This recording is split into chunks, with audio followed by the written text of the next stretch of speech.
Israel ও ইরানের মধ্যে হামলার ঘটনায় পশ্চিম এশিয়ায় নতুন করে অস্থিরতা সৃষ্টি হয়।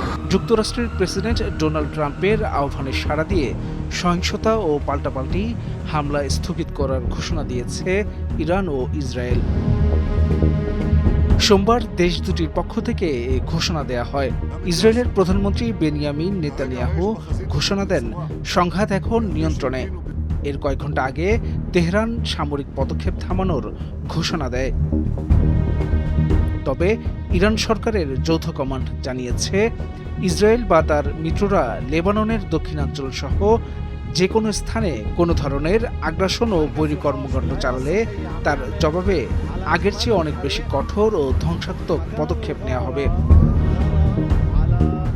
২ মাস পর ইসরায়েল ও ইরানের পাল্টাপাল্টি হামলায় মধ্যপ্রাচ্যে নতুন করে উত্তেজনা শুরু হয় রোববার দিবাগত রাতে। সোমবার সকালেও তাদের মধ্যে পাল্টাপাল্টি হামলা অব্যাহত ছিল। এর আগে ট্রাম্প ট্রুথ সোশ্যালে বার্তা দিয়ে দুই দেশকে হামলা বন্ধের আহ্বান জানিয়ে চলমান সংঘাত প্রশমনের প্রচেষ্টা চালান।